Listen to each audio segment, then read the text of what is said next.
You can have all the right strategy in the world. If you don't have the right culture, you're dead. Patrick Whitesell. Culture is extremely critical in building a business or organization. If you don't have the people that are moving in the same direction as one another, nothing else matters. I chose this topic and to speak about this topic because I want to pursue a career in coaching basketball. And as I see it, culture is what is most important in creating championship level teams. You can understand X's and O's, but if you don't have your players focused on the right things, you will always come short of your goal as a group. In this presentation, we will first talk about what culture is. Next, we will talk about how to form a good culture. And then finally, if your culture isn't great, I'm going to give you a theory and some ways to help that. So first, what is culture? Culture is in business is defined as the beliefs and behaviors that determine how a company's employees and management interact and handle outside business transactions. That definition is from investopedia.com. So where does culture come from? Culture comes from the higher ups of an organization and the beliefs they have. It's not going to come from the lower tier of power within the organization. It's going to come from the higher ups and what they believe in, the CEOs, the managers, people like that. Where do you see it? You see it by the way people carry themselves and what you see around you.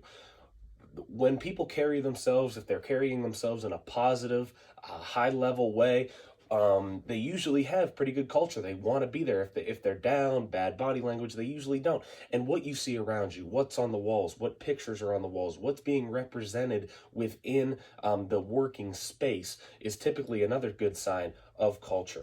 Why does it matter? It speaks for the beliefs of the organization, and it creates a healthy space to work in. No one wants to work in a toxic environment. You want to work in a healthy environment with a lot of good people moving in the right direction, and it speaks for the beliefs of the organization. Again, it comes from the higher ups. The beliefs of the organization need to be high and need to be respectful in order to have a good culture and a respectable organization. So that was a little bit about what business is. Now I want to tell you guys how to form a good culture. Culture is an everyday thing. You can't pick and choose when you want it, and when you don't. It is an everyday thing. There is no on and off switch. So you have to get your employees to act a certain way. You have to, and by doing that, I think you have to get them to understand the company's regulations and goals. You have to make sure that you set a straight bar and tell them this is what we do, this is how we dress, this is how we act, because then that allows for no confusion later, and you understand what it is going in. You have to get them to believe in something. You have to find a vision for your people, and you have to get them to see that vision, and you have to see the potential that they have and execute it at a high level. Get them to execute it at a high level. And you have to be realistic with your goals as well. You have to set them realistically, and you don't want to ask for too much out of people, because then that's when things get messy. That's when things get chaotic. Be realistic in your goals, because you can always go back and change it, but you want to be straightforward with people and not put too much on their plate.